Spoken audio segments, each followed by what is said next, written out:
আসসালামু আলাইকুম। Hello guys, সবাই কেমন আছেন? আজকে আপনাদের উদ্দেশ্যে একটি সুন্দর ভিডিও নিয়ে হাজির হয়েছি।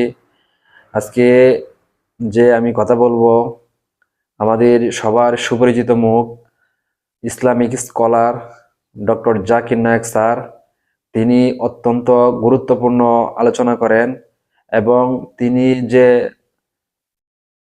বিভিন্ন কান্ট্রিতে যে ডিবেটগুলা করেন, আমার শুনে অত্যন্ত ভালো লাগে। এবং আসলেই সাধারণত ওনার লেকচারগুলা হাইলি এডুকেটেড পারসনই শুনে। এবং ওনার যে কোশ্চেনগুলো যে করা হয়, এগুলো অত্যন্ত ডিফিকাল্ট কোশ্চেন, বাট উনি স্মুথলি নম্রভাবে অ্যান্সার দিয়ে দেন। আল্লাহ ওনাকে অত্যন্ত মেধা দিয়েছেন, যা বলা বাহুল্য। আমি ওনার প্রায় লেকচারই শুনি। আপনাদের আজকে একটি লেকচার আমি ভিডিও আপনারা সবাই দেখেন। আমাদের ঈসা আলাইসাল্লাম সম্বন্ধে আমাদের এক খ্রিস্টান ভাই ওনাকে প্রশ্ন করেছিল। উনি কত সুন্দর সহকারে উত্তর দিয়ে ওনাকে বুঝিয়ে দিয়েছেন। ওনাকে বুঝিয়েছেন যে আপনারা অনেক মানে সত্যের পথে নেই, আপনি সত্যের পথে আমরা আপনাকে আনতে চাই। অত্যন্ত সুন্দর সহকারে ওনাকে বুঝিয়ে দিয়েছেন। যার সমঝোত আনে পারবেন এর জবাব দিতে। ধন্যবাদ। ভাই একটা সুন্দর প্রশ্ন করলেন। তিনি ডক্টর ম্যাথু, তার একটা ওয়েবসাইট এবং সংস্থা রয়েছে নাম ক্রিয়েশন। তিনি বললেন যে তিনি শান্তি খুঁজে পেয়েছেন, শান্তি লাভের জন্য এখানে এসেছেন। বললেন যীশু খ্রিস্টের মধ্যে শান্তি খুঁজে পেয়েছেন, তার পাপের জন্য তিনি ক্রুশবিদ্ধ হয়ে মারা গেছেন। তিনি ক্রুশবিদ্ধ হয়ে মারা গেছেন, তাই তিনি আমাকে প্রশ্ন করছেন, আমি কি আপনার শান্তি হরণ করতে পছন্দ করি? ভাই আমি কখনো আপনার শান্তি নষ্ট করতে চাই না। আমি আপনার মিথ্যে শান্তি নষ্ট করতে চাই এবং আপনাকে সত্যিকারের শান্তি দিতে চাই। আমি যীশু খ্রিস্টকে তার উপর শান্তি পরিচিত হোক ভালোবাসি, তাকে শ্রদ্ধা করি এবং সম্মান করি। আমি জানতে চাই আপনিও কি যীশু খ্রিস্টকে ভালোবাসেন কিনা। অত্যন্ত চমক করেন আপনার স্যার। কাছে আমার একটা প্রশ্ন, জি। আপনি কি একমত? হ্যাঁ। বিশ্বাস করেন যীশু খ্রিস্ট ঈশ্বর? হ্যাঁ। ঠিক আছে ভাই, এবার হয় আপনি সত্যিকারের শান্তি নিন, নয় আমি আপনার শান্তি গ্রহণ করি। ঠিক ঠিক আছে। যদি আপনার শান্তি প্রকৃত শান্তি হয়, আমি আমার শান্তি ছেড়ে দিয়ে আপনার সঙ্গে যোগ দেব। ঠিক আছে। এখন আমাকে বললেন যীশু খ্রিস্ট তারপর শান্তি পরিষদ হোক ঈশ্বর।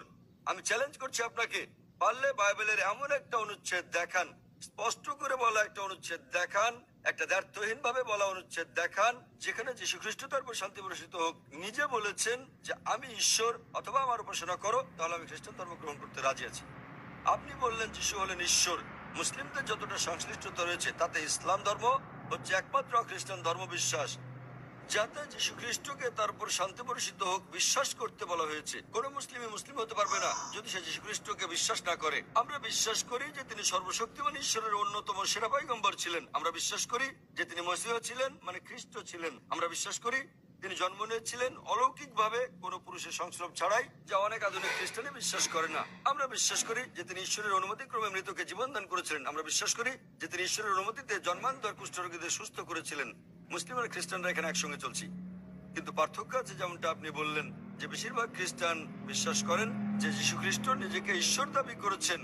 পরিষ্কার করে বলা এমন একটিও উক্তি নেই সম্পূর্ণ বাইবেলে যেখানে যীশু খ্রিস্ট নিজেকে বলেছেন যে আমি ঈশ্বর কিংবা আমার উপাসনা করো।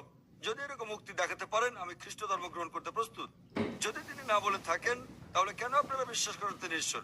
আর কোথায় যীশু খ্রিস্ট নিজে বলেছেন যে আপনাদের পাপ নিয়ে তো খ্রিস্টানরা আসলে এই শিক্ষাটা হচ্ছে বলেন যে ঈসা আলাইহিস সালামকে ঈশ্বর মানে এটা তাদের ভুল ধারণা।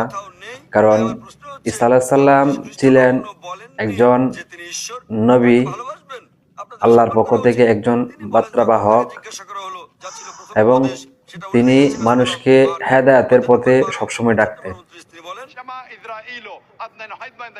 শোনো হে ইসরায়েলগণ, আমাদের প্রভু ঈশ্বর হলেন এক ঈশ্বর। তিনি পূর্বসূরি মুসা আলাইহিস সালামের বাণীর আক্ষরিক পুনরাবৃত্তি করেন। তাই আমি আপনাকে বলছি, যদি আপনি যীশু খ্রিস্টের বাণীগুলো জেনে থাকেন, যদি আপনি বলেন যে খ্রিস্টান সেই ব্যক্তি যে যীশু খ্রিস্ট বা ঈসা আলাইহিস সালামের উপদেশ অনুসরণ করে, যেমন উল্লেখ রয়েছে বুক অফ এফিসিয়েন্স অধ্যায় নম্বর 5 অনুচ্ছেদ নম্বর 18, যে মদ পান করো না। এটা আরো উল্লেখ আছে বুক অফ প্রভাবস অধ্যায় নম্বর 20 অনুচ্ছেদ নম্বর 1। মদ হচ্ছে ব্যঙ্গকারী, প্রতারিতরা এটা গ্রহণ করে। আমরা মুসলিমরা মদ পান করি না, কিন্তু অনেক খ্রিস্টানই পান করে। এছাড়াও আমরা মুসলিমরা শুকর মাংস খাই না, যেমন বাইবেলে উল্লেখ আছে বুক অফ লেভিটিকাস অত্যন্ত চমৎকার answer। 11 অনুচ্ছেদ 7 ও 8, বুক অফ ডিউটোনমি অধ্যায় 14 অনুচ্ছেদ নম্বর 8, বুক অফ আইজায়া অধ্যায় নম্বর 65 অনুচ্ছেদ 2 থেকে 5, তোমরা শুকর মাংস খাবে না। আমরা মুসলিমরা শুকর মাংস খাই না, কিন্তু খ্রিস্টানদের বেশিরভাগই খাই। যীশু খ্রিস্টকে তার উপর শান্তি বর্ষিত হোক তার জন্মের 8ম দিনে খতনা করা হয়েছিল। এটা আছে গসপেল অফ লুক অধ্যায় নম্বর 2 অনুচ্ছেদ নম্বর 21। আমরা মুসলিমরা খতনা করি, কিন্তু বেশিরভাগ খ্রিস্টান তা করে না। যদি খ্রিস্টান মানে এটা হয় যে ব্যক্তি যীশু খ্রিস্ট ভাই সাল্লাল্লাহু আলাইহি সাল্লামের বাণী অনুসরণ করে, তাহলে আমি গর্বের সাথে বলি মুসলিমরা খ্রিস্টানদের চেয়ে অনেক ভালো খ্রিস্টান। তাহলে কোথায় আপনারা যীশু খ্রিস্টের উপদেশ মেনে চলেন আর বলেন যে আপনারা তার উপাসনা করেন? তো ভাই, বাইবেলের এমন একটা অনুচ্ছেদ আপনি উল্লেখ করেন যেখানে যীশু খ্রিস্ট তার নিজের মুখে দ্ব্যর্থহীন ভাষায় বলেছেন যে আমি ঈশ্বর কিংবা আমার উপাসনা করো।